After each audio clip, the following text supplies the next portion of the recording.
प्यारे बच्चों, आप सभी का हमारे चैनल पे बहुत बहुत स्वागत है।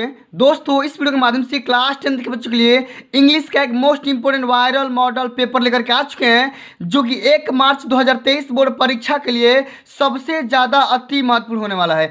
प्यारे बच्चों, यह एक महा मैराथन क्लास होने वाली है और इस क्लास के माध्यम से प्यारे बच्चों मैं आप सभी को इस पूरे मॉडल पेपर का A to Z सोल्यूशन बताने वाला हूँ। प्यारे बच्चों, आप यकीन मानो, इस वीडियो के देखने के बाद आप सभी का बोर्ड के पेपर में 95% मार्क्स फिक्स हो जाएगा, ये मैं दावे के साथ बोल सकता हूं। और प्यारे बच्चों, आप सभी का 1 मार्च 2023 का पेपर सेम ऐसा ही आएगा जैसा कि मैं आप सभी को इस मॉडल पेपर के माध्यम से दिखाने वाला हूं, सिखाने वाला हूं। प्यारे बच्चों, आज की इस धमाकेदार वीडियो को शुरू से लेकर के अंत तक जरूर देखना और 1 मार्च को जाकर पूरा छाप करके आ जाना। ठीक है, वीडियो को लाइक कर देना, शेयर कर देना। अगर चैनल पर नए हैं तो चैनल को भी सब्सक्राइब करके साथ में सारे बेल आइकन प्रेस कर देना। यह एक वायरल मॉडल पेपर है और इस वायरल मॉडल पेपर को मैं यहाँ पे A to Z सॉल्यूशन लेकर के आ चुका हूँ। और बोर्ड के पेपर में आप सभी को अंग्रेजी की कॉपियाँ कैसे लिखना है सब कुछ मैं आप सभी को इसी वीडियो के माध्यम से दिखाने वाला हूँ। ठीक है, आइए सबसे पहले प्यारे बच्चों यहाँ पे देख सकते हैं, ये मॉडल पेपर है। इस मॉडल पेपर को ध्यान से देखना है। सेम आपका ऐसा ही मॉडल पेपर पूछेगा। समय आपका रहेगा 3 घंटा 15 मिनट, पूर्णांक रहेगा आपका 70 नंबर का। ठीक है, यहाँ पे पेपर का कोड दिया रहेगा, यहाँ पे अंग्रेजी का है, ये क्लास 10th के बच्चों का है। ठीक है, आइए सबसे पहले प्यारे बच्चों निर्देश आपका दिया गया है कि first 15 minutes are allotted for the candidates to read the question paper, यानी कि प्रारंभ के जो 15 मिनट मिलते हैं परीक्षार्थियों को पेपर पढ़ने के लिए दिए जाते हैं। जो ये पेपर देखो प्यारे बच्चों, यहाँ पे सबसे पहले हम यहाँ पे क्या करेंगे, रीडिंग वाले सेक्शन को हल करेंगे, उसके बाद राइटिंग वाले सेक्शन को हल करेंगे, अंत में प्यारे बच्चों मैं यहाँ पे ग्रामर वाला बताऊंगा और साथ में लिटरेचर का भी सेक्शन बताऊंगा। एक एक सेक्शन को आराम से देखना। ये वीडियो थोड़ी सी लंबी बनने वाली है, महा मैराथन क्लास है, छोड़ के मत जाना और 1 सेकंड भी स्किप मत करना। ठीक है, आइए सबसे पहले प्यारे बच्चों लिटरेचर, ये जो रीडिंग का सेक्शन दिया गया है, इस सेक्शन को हल करते समझते हैं। क्या बोला जा रहा है, read the following passage carefully. सबसे पहले ध्यान से पैसेज को पढ़ना है and answer the question given below that. और उसके बाद यहाँ पे जो इसी हिसाब से इसी पैसेज से रिलेटेड जो क्वेश्चन पूछे गए हैं उनका आंसर देना है। कैसे करोगे, आइए सबसे पहले पैसेज को पढ़ते हैं। पैसेज बोल रहा है कि good deeds may be done by anyone in any walk of life, by the soldiers in battlefield, by the women in home, by the nurse in the hospital, by the boy at school or inventor in the laboratory. Such performance is the happiness both of the door and of those far home. ठीक है, it is done. The memory of good deeds, ठीक है, inspire other to do likewise with their fellow man. अब पहले बच्चों सबसे पहले इसको थोड़ा सा हिंदी में समझ लो। ये आपका पैसेज बोल क्या रहा है, पैसेज बच्चों ये बोल रहा है कि गुड डीड्स में बी डन। गुड मतलब गुड डीड्स का मतलब वो क्या होता है, अच्छे कार्य। अच्छे कार्य किसी भी व्यक्ति के द्वारा किया जा सकता है अपने जीवन में। वॉक ऑफ लाइफ मतलब अपने संपूर्ण जिंदगी में अच्छे काम किसी के द्वारा भी किया जा सकता है। जैसे कि by the soldiers in battle field, रण क्षेत्र में सोल्जर सैनिक काम करते हैं। ठीक है, by the women in the home, घर पर महिलाओं अच्छे काम करती है। साथ में हॉस्पिटल में नर्स काम कर सकती है, स्कूल में बच्चे काम कर सकते हैं और प्रयोगशाला में, ठीक है, वैज्ञानिक काम कर सकते हैं। समझ में आ गया। सच परफॉर्मेंस इज द हैप्पीनेस, मतलब ऐसा जो परफॉर्मेंस किया जाता है, ऐसा जो काम किया जाता है, डोर मतलब करने वालों के लिए, जो करता है उसके लिए, और जो इसके लिए काम किया जा रहा है, दोनों के लिए खुशी की बात होती है, हैप्पीनेस की बात होती है बच्चों। ठीक है, ध्यान समझो पहले। The memory of good deeds, जो अच्छे लोगों की मेमोरी होती है, अच्छे कार्य की मेमोरी होती है, वो हमें इंस्पायर करती है, अदर्स को भी इंस्पायर करती है, अदर लोगों को भी इंस्पायर करती है। कैसा, ऐसा काम करने के लिए, कैसा, अच्छे काम करने के लिए। और ऐसे लोगों को जो अच्छे काम करते हैं उनको दुनिया पीछा करती है, दुनिया फॉलो करती है। समझ में आ गया। अब आइए बच्चों, हमारा जो क्वेश्चन पूछा गया, बोला जा रहा है कि where does the performance of a good deed lead to. अब इसको कैसे लिखेंगे, कैसे समझेंगे, मैंने आशा करता हूं कि आप लोग इस पूरे पैसेज को समझ गए होंगे। ठीक है, अब इसका आंसर कैसे लिखोगे कि no good deeds may be done by all या any one people where they are the place of their works. वो मतलब कि ऐसा काम नहीं है, जो लोग अच्छे काम करते हैं वो अपने स्थान पे कहीं भी काम कर सकते हैं। क्लियर, समझ में आ गया। अब चलो अगला हमारा क्वेश्चन दिया गया है कि what does the memory of good deeds do. मतलब अच्छे लोगों की या अच्छे काम की मेमोरी स्मृति कैसी होती है, किस प्रकार होती है, इसके बारे में बताना है। लिखेंगे कि the memory of a good deeds, क्या लिखेंगे बच्चों ध्यान से समझो कि the memory of a good deeds excited loves and gratitude and motivated to do good deeds.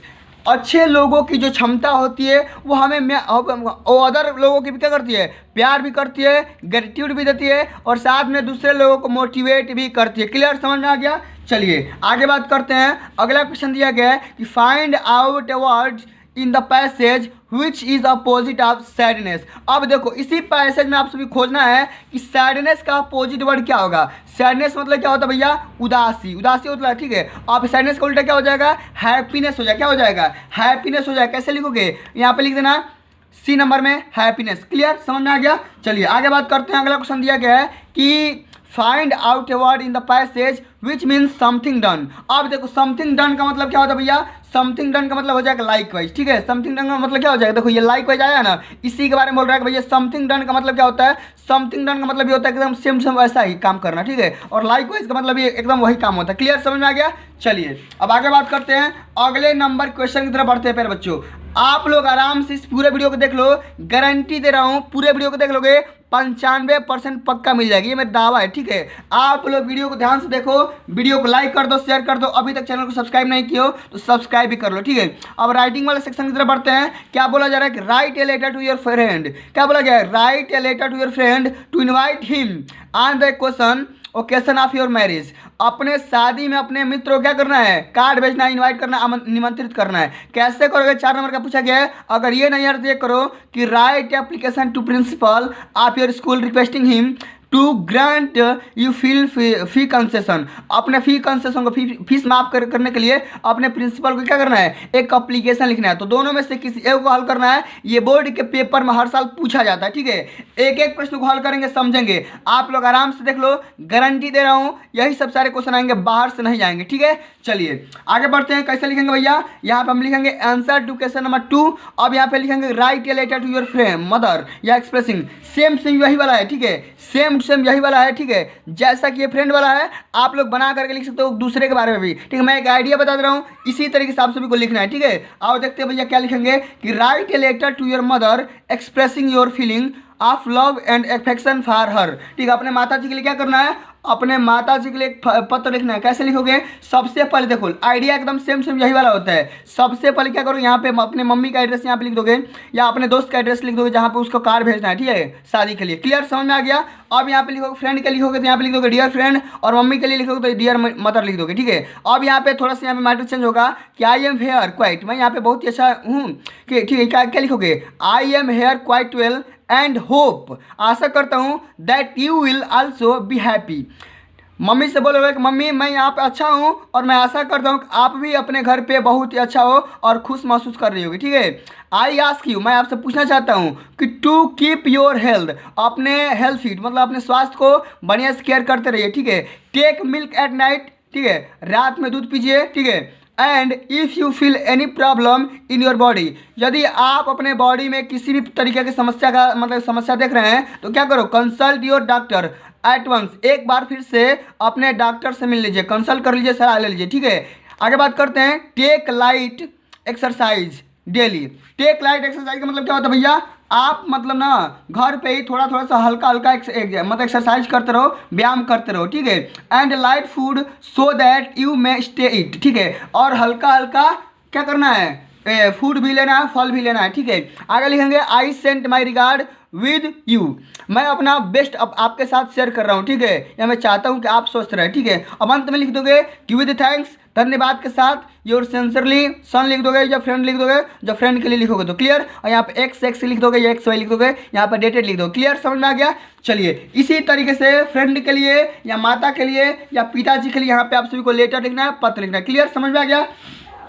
चलिए अब आगे प्यारे बच्चों बात करेंगे। ये जो क्वेश्चन है बोर्ड के पेपर में 6 नंबर का आता है, आर्टिकल राइटिंग या रिपोर्ट राइटिंग करने के लिए आता है। Write A report on the teachers day celebration in your school in about 60 to 80 words. अब देखो करना क्या है, आपको टीचर डे के उपलक्ष्य में क्या करना है, एक रिपोर्ट तैयार करना है। क्या करना है, एक रिपोर्ट तैयार करना है। कब, जब आपके स्कूल में इस सेलिब्रेशन को हुआ था, माना ये टीचर डे मनाया गया था, ठीक है। ज़्यादा नहीं लिखना है, 60 से लेकर 80 शब्द में लिखना है। आपको ध्यान देना है सबसे पहले स्कूल के डेकोरेशन पे ध्यान देना है, कल्चर प्रोग्राम पे ध्यान देना है, और स्पीच बाय प्रिंसिपल पे ध्यान देना है, और स्पीच बाय चीफ गेस्ट पे ध्यान देना है, और स्वीट डिस्ट्रीब्यूशन में ध्यान देना है कि जो भी अच्छी खासी मिठाइयाँ बांटी गई है उन सभी चीज़ों पे ध्यान देना है। क्लियर, समझ में आ गया? इतने चीज़ों को बीच में इंक्लूड करना है। कैसे लिखोगे आओ समझते हैं। एकदम आराम आराम समझेंगे, कोई जल्दीबाजी नहीं है, कोई तेज नहीं है, ठीक है। यही सब सारे बोर्ड के पेपर में आएंगे, इससे बाहर नहीं आएंगे, ठीक है। चलिए यहाँ पे लगाएंगे heading answer to question number 3, और यहाँ पे हेडिंग लगा देंगे बड़ी सा कि रिपोर्ट राइटिंग। अब इसके बारे में किसके बारे में लिख रहे हो, टीचर्स डे के बारे में लिख रहे हो, तो यहाँ पे लिख दो टीचर डे, ठीक है। अब यहाँ पे लिखेंगे कि teachers day celebrated on 5 September each years on the occasion of birth of Dr. Sarvepalli Radhakrishnan, who was known as an amazing teacher of his time। अब देखो ये जो टीचर डे किसके उपलक्ष्य में मनाया जाता है भैया, ये सर्वपल्ली राधाकृष्णन के उपलक्ष्य में, यानी कि उन्हीं के जन्म दिवस के रूप में मनाया जाता है। कब मनाया जाता है, 5 सितंबर को मनाया जाता है। क्लियर, समझ में आ गया?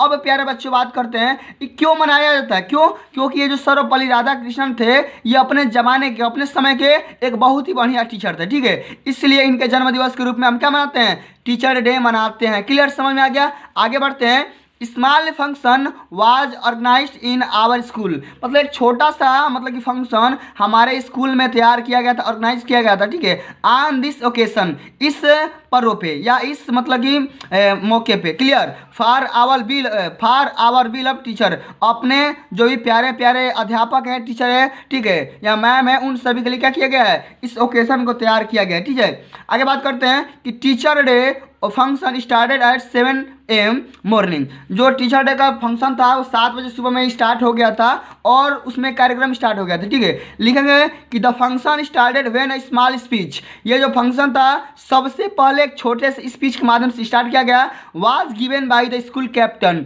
स्कूल के जो कैप्टन है उन्हीं के द्वारा एक छोटा सा स्पीच लिया गया और उन्हीं के माध्यम से इसकी शुभारंभ किया गया। क्लियर, आगे बात करेंगे कि we all have the biggest teacher, ठीक है। वी हैव लिखेंगे we have all have the biggest teacher in our lifes and as our mother, and so we should love and our parents and express it at time also. कहने का मतलब यहाँ पे है कि हमारे पास बहुत ही अच्छे अच्छे टीचर हैं, और जो कि माता और पिता के लिए जैसे प्यार हमको करते हैं, ठीक है। आगे लिख देंगे आई रिक्वेस्ट एवरीवन, ठीक है, या I request everybody to celebrate teacher day, ठीक है। हम क्या बोलेंगे कि मैं ये उम्मीद करता हूँ, मैं आशा करता हूँ, मैं ये प्रार्थना करना चाहूँगा कि सभी लोग टीचर डे मनाएंगे या मनाते हैं या मनाएंगे, ठीक है।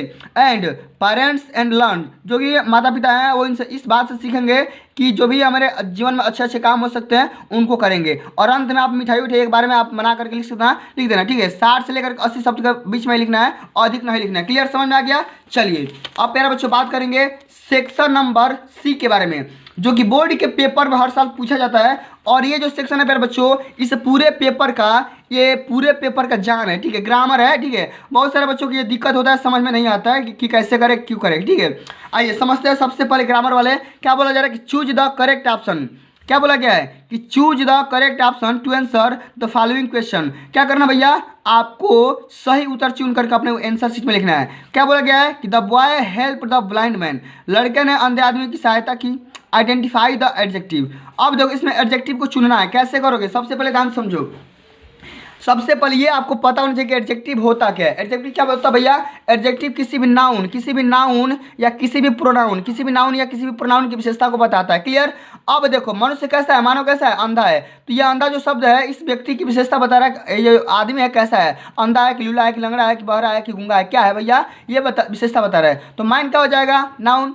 मैन क्या हो जाएगा, नाउन हो जाएगा। और नाउन की विशेषता बताने वाले शब्द को क्या बोलते हैं, एडजेक्टिव बोलते हैं। यहाँ पे क्या हो जाएगा, ब्लाइंड हो जाएगा। यहाँ पे लिख देंगे section 3 answer to question number 4, और यहाँ पे पहला यहाँ पे थर्ड ऑप्शन ब्लाइंड यहाँ पे लिख देंगे। इसी तरीके से आप सभी को बोर्ड के पेपर में लिखना है। क्लियर, समझ में आ गया कि नहीं? अगर समझ में आ गया तो एक बार प्यार से वीडियो को लाइक कर दो, शेयर कर दो, ठीक है। एक बार प्यार से लाइक करो, शेयर करो, ठीक है। चलिए आगे बढ़ते हैं। अगला क्वेश्चन दिया गया है कि my friend is hard working man. अब इसमें क्या करना है, आइडेंटिफाई द वर्ब। अब इसमें वर्ब क्या है, क्रिया क्या है, इसके बारे में हमें क्या करना है, समझना है। अब देखो मेरा मित्र जो है बहुत ही परिश्रमी व्यक्ति है। अब देखो हार्ड वर्किंग मैन है, ठीक है। और इसमें क्या करना है, वर्ब पहचानना है। इसमें इज क्या हो जाएगा, इज क्या होगा, हेल्पिंग वर्ब या वर्ब हो जाएगा। क्लियर, समझ में आ रहा है कि नहीं? यहाँ पे क्या हो जाएगा, इज लिख दो, ठीक है। यहाँ पे लिख देंगे चौथा का बी का सेकंड ऑप्शन बी यहाँ पे सही हो जाएगा, इज हो जाएगा, ठीक है। इसी तरीके से आप सभी को लिखना है। आगे बात करते हैं कि the noun of the succeed. Succeed का संज्ञा क्या होगा, सक्सीड का संज्ञा क्या होगा, जल्दी जल्दी बताओ क्या होगा भैया। इतना तो क्लियर समझ सकते हो। सक्सीड का संज्ञा क्या हो सकता है, सक्सेसफुल हो सकता है। ऑप्शन नंबर पहला इस सकते हो जाएगा। यहाँ पे लिख देंगे सक्सेसफुल। क्लियर, समझ में आ रहा है कि नहीं?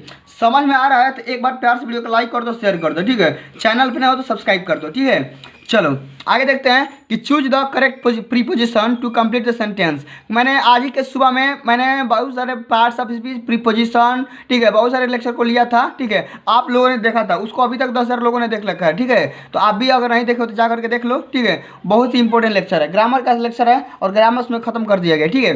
और इसमें ये बोला गया है कि प्रीपोजिशन यहाँ पे सुटेबल भाई चूज करो कि it has been raining since morning होगा कि फ्रॉम मॉर्निंग होगा कि फॉर मॉर्निंग होगा कि बाई मॉर्निंग होगा। तो वर्षा कब से हो रही है भैया, सुबह से ही हो रही है। तो क्या हो जाएगा, यहाँ पे सिंस हो जाएगा। ऑप्शन नंबर सेकंड यहाँ पे राइट आंसर हो जाएगा, ठीक है। यहाँ पे सिंस लिख देंगे। क्लियर, समझ में आ रहा है कि नहीं?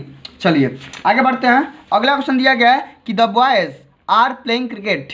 देखो the boys are playing cricket, लड़के बच्चे जो हैं क्या खेल रहे हैं, क्रिकेट खेल रहे हैं। और इसमें क्या करना भैया, change into past perfect tense. ये क्वेश्चन बोर्ड के पेपर में हर साल पूछा जाता है। ये जो क्वेश्चन है ना बच्चों, बोर्ड के पेपर में हर साल पूछा जाता है। कैसे करोगे, पास्ट परफेक्ट में चेंज करना है। किस में चेंज करना है, पास्ट परफेक्ट में चेंज करना है। कैसे करोगे, यहाँ पे देखो आर है ना, यहाँ पे आर को सीधा हाइड में लेकर चले जाओ, हाइड में लेकर चले जाओ। क्या हो जाएगा, तो क्या हो जाएगा, the boys had played cricket. क्या हो जाएगा, the boys had played cricket हो जाएगा। क्लियर, समझ में आ रहा है कि नहीं? इसी तरीके से सारे क्वेश्चन को कर लेना है। क्लियर, अब आगे बात करते हैं। बहुत सारे बच्चे ये बोलते हैं सर नरेशन करवा दो, एक्टिव वॉइस पैसिव वॉइस करवा दो, ठीक है। उसका भी मैं शाम को वीडियो लेकर के आ जाऊँगा, दिक्कत मत होना, ठीक है। आइए समझते हैं। Change the following as directed in the bracket. अब जैसे ये पैसिव बोला गया है उसी के हिसाब से ब्रैकेट के हिसाब से चेंज करना है। सबसे पहले देखो चेंज इनटू इनडायरेक्ट स्पीच। देखो ये डायरेक्ट में लिखा गया है, इसको इनडायरेक्ट में हमें चेंज करना है, ठीक है। कि मोहन से टू मी, मोहन ने मुझसे कहा have you written a letter, क्या have you written a letter, क्या तुम पत्र लिख चुके हो। इसके बारे में हमें पूछा जा रहा है। इसको क्या करना है, हमें इसको हमें एक्टिव वॉइस में यानी कि चेंज करना है, यानी डायरेक्ट में चेंज करना है, ठीक है। इनडायरेक्ट में चेंज करना है। इनडायरेक्ट में चेंज करना कैसे करोगे आप समझते हैं। सबसे पहले यहाँ पे ध्यान दो, ठीक है। सबसे पहले यहाँ पे ध्यान देने वाली बात यहाँ पे ये है कि लिखेंगे कि मोहन आस्क्ड मी। देखो यहाँ पे क्या हो जाएगा, सेड टू का यहाँ पे क्या हो जाएगा, आस्क्ड हो जाएगा। क्या हो जाएगा, सेड टू आस्क्ड में चेंज हो जाएगा। लिखेंगे कि मोहन आस्क्ड मी। अब आस्क्ड मी के साथ यहाँ पे कनेक्टिंग वर्ड क्या लगता है, इफ या वेदर लगाएंगे। क्या लगाएंगे, इफ लगाएंगे या वेदर लगाएंगे, दोनों में से कोई एक लगा देंगे, कोई दिक्कत की बात नहीं हुई, ठीक है। तो मोहन आस्क्ड मी इफ। अब देखो आई के मैंने ऑब्जेक्ट के हिसाब से ये बदलता है। ये मोहन क्या हो जाएगा, आई में चेंज हो जाएगा, ठीक है। I was writing a letter, क्या हो जाएगा, I was writing a letter हो जाएगा। क्या हो जाएगा, I was writing a letter, ठीक है। मैं एक पत्र लिख रहा था। मोहन ने मुझसे पूछा कब, जब मैं पत्र लिख रहा था तब। क्लियर, बात समझ में आ गई कि नहीं? चलिए आगे बात करते हैं। इसको पैसिव में चेंज करना है। We help them in every way. हमें उनकी किसी भी हर हालत में सहायता करनी चाहिए, ठीक है। हमें वी हेल्प देम, हम उसकी सहायता करते हैं मैंने हर एक कंडीशन में। इसको पैसिव में चेंज करना कैसे करोगे, यहाँ पे लिख देंगे कि दे आर हेल्प्ड। क्या लिखेंगे, they are helped by us, ठीक है। They are helped by us every way. अब यहाँ पे देखो समझो कैसे लिखेंगे। यहाँ पे दे में ना ऑब्जेक्ट इसमें सब्जेक्ट हो जाता है और सब्जेक्ट इसमें ऑब्जेक्ट हो जाता है, यही समझना होता है, बाकी इसमें कोई खेला नहीं होता है। दे का ऑब्जेक्ट क्या हो जाएगा भैया, देम का क्या होगा, दे हो जाएगा। क्या होगा, दे हो जाएगा, ठीक है। अब दे, यहाँ पे देखो दे हो गया। अब देखो दे होने के बाद क्या हो जाएगा, अब ई.जे.आर में चेंज करो, यहाँ पे देखो, ठीक है। ई.जे.आर में चेंज करो तो क्या हो जाएगा, दे आर हेल्प, कि क्या हो जाएगा, दे आर हेल्प का क्या हो जाएगा, हेल्प्ड हो जाएगा। तो they are helped by you, we का क्या हो जाएगा, अस हो जाएगा। इन एवरी वे कर दो, बहुत ही सिंपल सा, कोई दिक्कत की बात नहीं है, ठीक है। आगे बढ़ते हैं। इसको पंक्चुएट करना है, ठीक है। लेटर को नेसेसरी जो वर्ड्स हैं उसको क्या करना है, पंक्चुएट करना है। कि Radha said to Ravi who are you and what do you want. इसको क्या करना, पंक्चुएट करना। बहुत ही सिंपल से क्वेश्चन है, सभी लोग कर लेंगे, मुझे पूरा भरोसा है। क्या करना, खाली कामा लगाना है। इसमें ये लिख दोगे कि राधा में क्या करो, सबसे पहले राधा कर दो, कैपिटल आर कर दोगे, राधा से टू रवि कर दोगे, यहाँ पे कामा लगा दोगे, यहाँ पे इन्वर्टेड कामा हो जाएगा और यहाँ पे इन्वर्टेड कामा क्लोज हो जाएगा कि हु आर यू, आप कौन हो, and what do you want, यहाँ पे क्वेश्चन मार्क दे दो। इसी तरह से लिखना है कि Radha said to Ravi, who are you and what do you want, इस तरह से करना है। क्लियर, समझ में आ गया, ठीक है। चलिए आगे बात करते हैं। अगला हमारा क्वेश्चन दिया गया है कि frame the correct sentence by regarding the words. Regarding करना है माने करेक्ट करना है। कैसे करोगे, सबसे पहले समझो। On Sunday play we evening the in hockey. अब ये गलती लिखा गया, मैंने इधर उधर करके लिखा गया है, इसको सजाना है। कैसे सजाओगे आप समझते हैं भैया, देखो हो जाएगा वी प्ले हॉकी, क्या लिखेंगे, we play hockey in the evening. क्या लिखेंगे, हम लोग हॉकी सुबह शाम में खेलते हैं, कब, ऑन संडे को, मान संडे को, रविवार को खेलते हैं। क्लियर, समझ में आ गया। अब ये देखो, ये जो क्वेश्चन है बोर्ड के पेपर में हर बार पूछा जाता है, मैंने फिलिंग द ब्लैंक्स वाला, ठीक है। स्पेलिंग करेक्शन के लिए आता है और ब्लैंक से के लिए आता है कि इसको भरिए। कैसे लिखेंगे, अब ये डिसिप्लिन का शब्द लिखा गया है, मैंने डिसिप्लिन लिखा गया है, यहाँ पे लिख दो डिसिप्लिन की स्पेलिंग है, ठीक है, इस तरीके से। क्लियर, समझ में आ गया। चलिए अब आगे प्यारे बच्चों बात करेंगे। अगला जो हमारा क्वेश्चन है, बहुत सारे बच्चों को ये दिक्कत होता है ट्रांसलेशन में। अभी मेरे चैनल पे बहुत सारे बच्चे कमेंट किए थे कि सर ट्रांसलेट कैसे किया जाता है, ये मेरे को बता दो। आप वही बता दे रहे हैं, कैसे करोगे। लिखेंगे सबसे पहले, यहाँ पे देखो क्या बोला जा रहा है कि translate the following into English.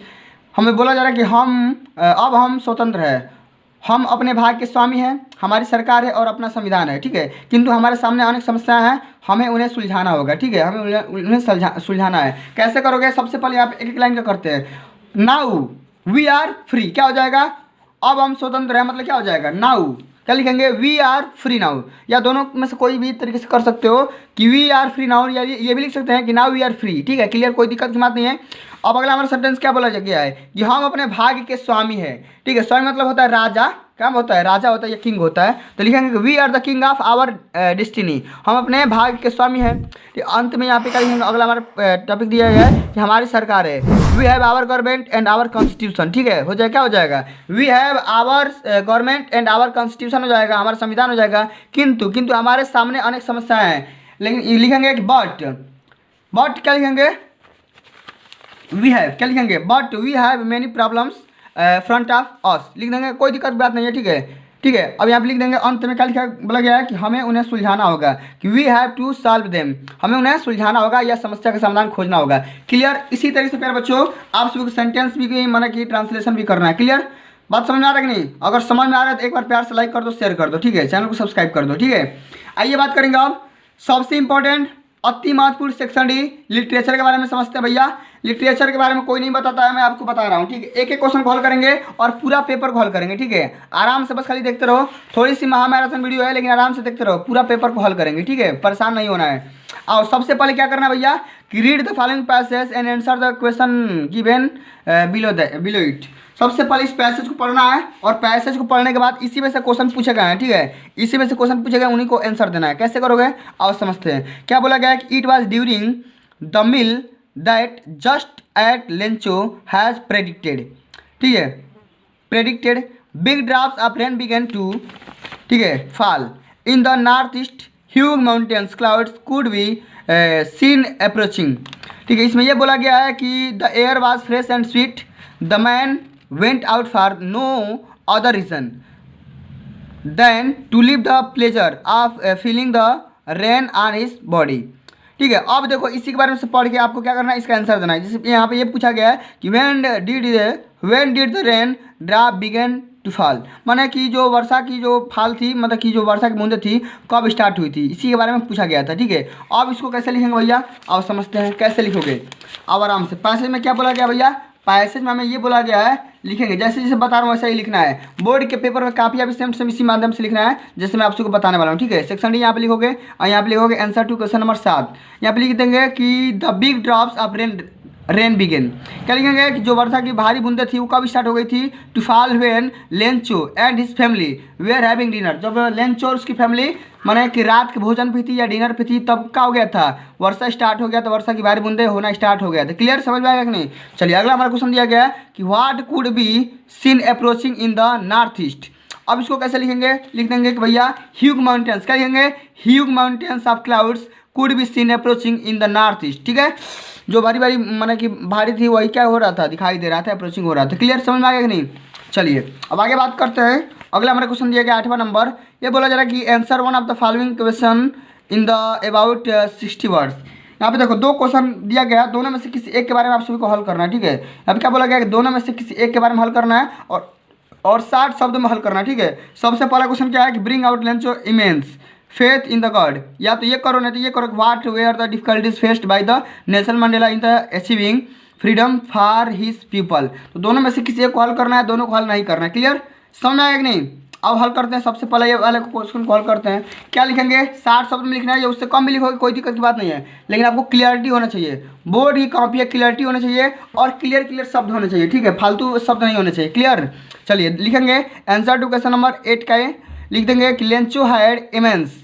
ठीक है, क्या लिखेंगे? Lencho had immense faith in the God. ठीक है, लेंचो ने भगवान पर ज़्यादा भरोसा किया था। क्यों? क्योंकि उसे भरोसा था, ही बिलीव्ड, उसे विश्वास था कि that God is the only one, भगवान मात्र एक हैं, हु विल हेल्प हिम, जो उसे सहायता करेंगे, जो उसका सहायता कर सकते हैं इन इस बैड सिचुएशन, उसके बुरे साथ माने कि बुरे वक्त में। क्लियर, आगे बात करेंगे, लिखेंगे कि ही आस्क्ड गॉड, उसने गॉड से बोला था या कहा था या पूछा था कि फॉर ए लिटिल शावर, उसने भगवान से एक छोटे से शावर के लिए, छोटी सी माने बरसात के लिए उसने रिक्वेस्ट की थी। बट इंस्टीड, लेकिन वास्तव में क्या हुआ था? He got a hello storm, उसने ये देखा कि भैया माने ज़्यादा माने मूसलाधार वर्षा हो गया था। Then to he believed God and wrote a letter to the him asking for help, इसलिए उसे पूरा भरोसा हो गया था कि भगवान उसकी बात ने सुन लिए और इसी के उपलक्ष्य में क्या किया था? उन्होंने एक पत्र भी लिख दिया था। किसको? भगवान को। ठीक है, क्लियर, समझ में आएगा कि नहीं? चलिए आगे बात करेंगे। एक एक शब्द समझ में आ जाएगा, एक एक क्वेश्चन समझ में आ जाएगा, गारंटी दे रहा हूँ। और यही सब सारे बोर्ड के पेपर में पूछे जाएंगे। ठीक है, याद कर लो। ठीक है, चलो आगे बढ़ते हैं। अगला क्वेश्चन दिया गया है कि answer any of the two following question in about 25 words each. 25 शब्द में देना है, 4 नंबर का है। दोनों में से किसी को हल करना है कि why was Lencho angry when he received the letter. या तो ये बताओ, नहीं तो ये बताओ कि why is the greatest wealth of the nation in Mandela opinion. अब दोनों में से किसी को हल करके बताओ। ठीक है, नहीं सॉरी, यहाँ पे तीनों को हल करना है, दोनों को हल करना है, एक को नहीं हल करना है कि describe about Anne Frank early education. तो 3 दिया गया, तीनों में से किसी 2 को हल करना है। ठीक है, 2 को ही हल करना है, तो मैं लगातार से दोनों को हल करा दे रहा हूँ कि why was Lencho angry, Lencho ने भगवान से जब पत्र प्राप्त किया था तो क्यों गुस्सा हो गया था, इसके बारे में लिखना है। अब भाई समझते हैं कैसे लिखेंगे। लिखेंगे भैया कि लेंचो रिसीव द लेटर। क्या लिखेंगे? Lencho receive the letter on the following Sunday when he went to the post office. जब उसने माने क्या हुआ था भैया, लेंचो ने माने कि रविवार के दिन ही माने कि क्या कर लिया था, पत्र को रिसीव कर लिया था। और जब वो जब उसने पोस्ट ऑफिस गया था तब, डाकघर गया था तब। ठीक है, ही बिकम एंग्री, उसने माने कि क्रोधित हो गया। क्यों? क्योंकि ही रिसीव्ड ओनली 70 पीसेस, उन्होंने मात्र 70 पीसेस ही माने कि प्राप्त किए थे, जबकि उन्होंने ये अनुमान किया था कि भगवान उसे को 100 माने कि एक माने कि 100 क्या करेंगे, पीसेस भेजेंगे। क्लियर, लेकिन उसे शौक हो रहा था कि 300 जो पीसेस है वो कौन चुरा लिया था, डाकिया ने चुरा लिया था। ठीक है, चलिए समझ में आ गया। चलिए आगे बात करेंगे।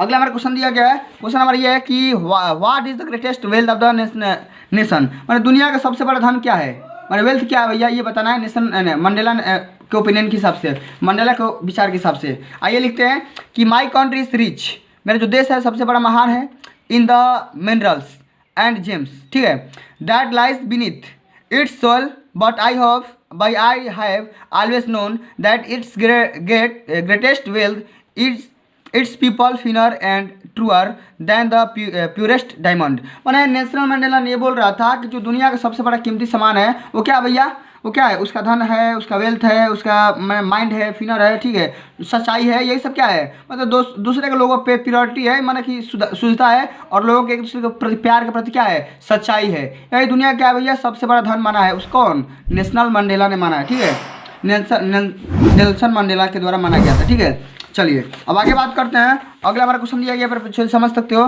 कि मैच ए से बी में मैच कराना है। कैसे करोगे?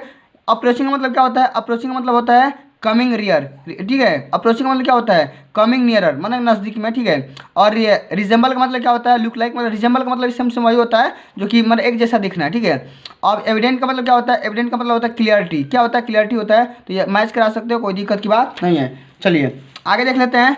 अगला नंबर क्वेश्चन क्या बोला गया है कि read the following extract and answer the question given below that. ठीक है, सबसे पहले क्या करना है, इस छोटे से स्टेंजा को पढ़ना है, इस स्टेंजा को पढ़ करके क्या करना है, इसका आंसर देना है, इसी में से आंसर देना है। ठीक है, आप पढ़ते हैं भैया क्या लिखा गया है कि सम से द वर्ल्ड, ठीक है, क्या बोला गया है, सम से the world will and the fire. ठीक है, सम से नाइस, ठीक है, from what I have tested of desire I hold with दोस्त, ठीक है, हु फेवर फायर। ये देखो प्री मैंने फायर एंड आइस के बारे में लिखा गया है, उसी चैप्टर से लिया गया है। ठीक है, मैंने वर्षा के बारे में बताया जाएगा भैया वर्षा क्या है, कैसे है, किस तरीके से है, उसी के बारे में पूछा गया है। तो सबसे पहले हमारा क्वेश्चन ये है कि सबसे पहले पोएम का नाम लिखना है और राइटर का नाम यानी कि पोएट का नाम लिखना है। तो पोएम का नाम लिखो और पोएट का नाम लिखो, ठीक है, दोनों का नाम लिखना है। आओ कैसे लिखेंगे, सबसे पहले ध्यान समझो, लिखेंगे आंसर टू क्वेश्चन नंबर 11, यहाँ पे लिख देंगे poem name fire and ice और पोएट का नाम क्या हो जाएगा, रॉबर्ट ली फ्रॉस्ट हो जाएगा। क्लियर, समझ में आएगा कि नहीं। ठीक है, इसी तरीके से आपको लिखना है, बोर्ड के पेपर में भी इसी तरीके से कॉपियाँ हल करना है। क्लियर, समझ में आ गया। चलिए आगे देख लेते हैं, अगला हमारा क्वेश्चन क्या पूछा गया है, why does the poet hold with those who favour fire, माने कि जो कवि है वो फेवर फायर क्यों उसका सपोर्ट कर रहा है, इसी के बारे में लिखना है। ठीक है, तो लिखेंगे on the basis of his experience, कवि के एक्सपीरियंस के हिसाब से ये हम बोल सकते हैं कि नो वो जानते हैं कि दैट एक्सेसिव डिजायर माने आवश्यकता से ज़्यादा जो इच्छा होती है वो डिस्ट्रॉय हो जाती है, नष्ट हो जाती है। ठीक है, द वर्ल्ड पूरे दुनिया की। ठीक है, that's why he holds with those who favour fire, इसलिए उन्होंने क्या किया कि अच्छी अच्छी जो लाइनें हैं उसी के बारे में उन्होंने क्या किया था, चर्चा किया था। क्लियर, समझ आएगा कि नहीं।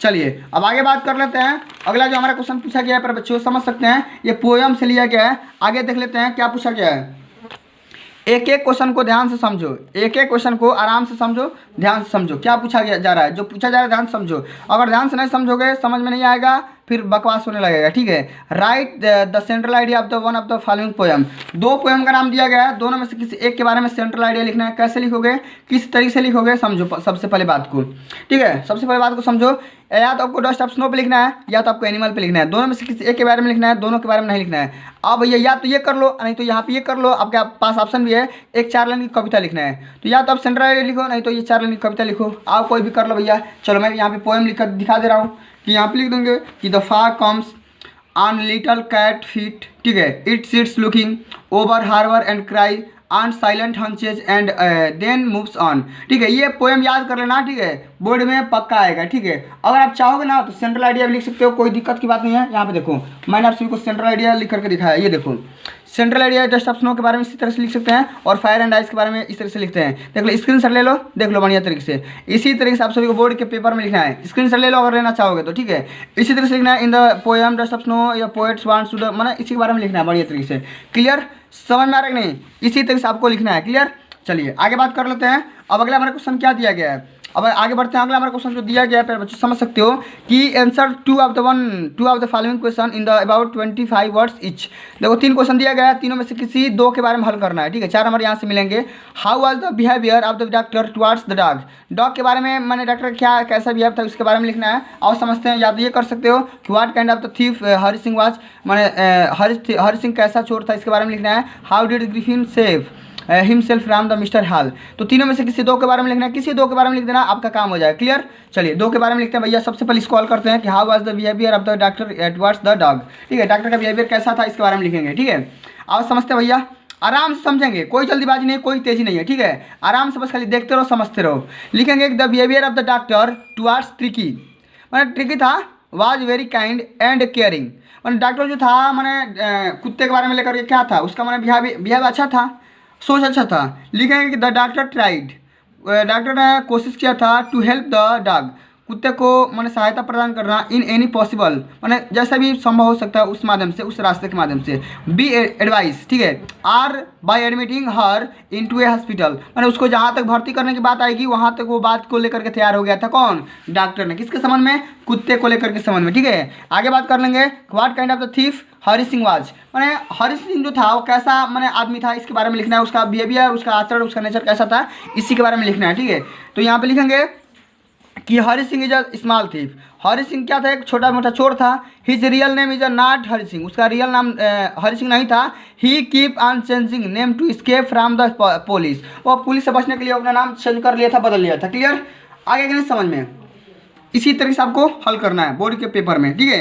अब आइए मेरे बच्चों, अगला हमारा क्वेश्चन दिया गया है कि right one of the following question in the about 60 word, ठीक है। 60 शब्द में दोनों में से किसी को हल करना है कि give the character sketch of भोली। भोली के बारे में लिखना है, हर बार आता है, इस बार भी आएगा, गारंटी लेकर के बोल रहा हूँ, ठीक है। आप लोग आराम से देखते रहो, ठीक है। या तो ये आप ये लिख सकते हो कि discuss the role of the Albright mother in the making him a scientist in detail. तो दोनों में से किसी को हल करना है। आइए मैं इसको बता दे रहा हूँ भैया, वो वाले नंबर को भोली के बारे में यहाँ पे लिख देंगे कि भोली वाज ए नेग्लेक्टेड, क्या लिखेंगे कि भोली was a neglected child, fourth daughter of the Ramlal, ठीक है, चौथी लड़की जी थी, ठीक है। कौन? ये भोली थी, किसकी लड़की थी भैया? रामलाल की चौथी लड़की थी, ठीक है। Who was a revenue official of the village, ठीक है। भोली हैड सफर्ड पॉक्स, भोली जो थी मैंने चिकन पॉक्स के माध्यम से, जो ये मतलब कि हवा और उसके माध्यम से होता है, ठीक है, उससे वो मतलब गुजर रही थी, ठीक है, वो उस मतलब लक्षण से गुजर रही थी, उसको चिकन पॉक्स हो गया था, फफोड़े वगैरह हो गए थे, ठीक है। इन हर चाइल्डहुड मैंने उसके बचपन में which left marks on her face, उसके मैंने जो जब उसका बचपन था तो ये चिकन पॉक्स हो गया था और उसी की मदद से, उसी की हेल्प से क्या हो गया था, उसके चेहरे पर मतलब निशान बन गए थे, मार्क्स बन गए थे। And also a head injury, उसका जो सिर था वो मतलब कि इंजरी बन गया था, दुखित हो गया था, ठीक है। चलिए इस तरीके से हल करते हैं। अब अंतिम नंबर क्वेश्चन पूछा गया है, समझ सकते हो कि point out true and false in the following sentences. True and false बताना भैया कि क्या होगा। Mister Loisel was a loving husband, ये सही है गलत है ये बताना, ठीक है। ये आप लोग बताना, ये आप लोग बता देना, ठीक है। ये क्या हो जाएगा, ये सही हो जाएगा, ठीक है। Richard H Albright was fond of playing football, ये गलत हो जाएगा, ठीक है। आगे बात कर रहे हैं। अगला हमारा क्वेश्चन दिया गया है कि एल्ब्राइट वाज बर्न कहाँ पे जन्मा हुआ था भैया? ये रीडिंग में जन्मा हुआ था, ऑप्शन नंबर चौथा यहाँ पे राइट आंसर हो जाएगा। और मिस्टर पम्फ्रे वाज क्या हो जाएगा भैया? ये रिच लेडी हो जाएगी, ठीक है। ऑप्शन नंबर तीसरा बिल्कुल यहाँ पे राइट आंसर हो जाएगा, ठीक है। तो इस तरीके से प्यारे बच्चों आप लोग को बोर्ड के पेपर में काफिया हल करना है, ठीक है। इसी तरीके से जैसे मैंने आप सबको यहाँ पे दिखाया था, देखो इसी तरीके से जैसे मैंने यहाँ पे लिख करके दिखाया हूँ, इसी तरीके से ब्लू और ब्लैक पेन का इस्तेमाल करना है। अदर किसी भी पेन का या कलर का इस्तेमाल आप लोगों को नहीं करना है, ठीक है। क्लियर समझ में आ गया नहीं? अगर वीडियो आप सभी का आज का अच्छा लगा होगा, मेरा प्रयास अच्छा लगा होगा, एक बार प्यार से वीडियो को लाइक कर दो, शेयर कर दो, अगर चैनल पर नए हो तो सब्सक्राइब भी कर दो, ठीक है। मिलते हैं अगले वीडियो में, तब तक के लिए जय हिंद, जय भारत, वंदे मातरम।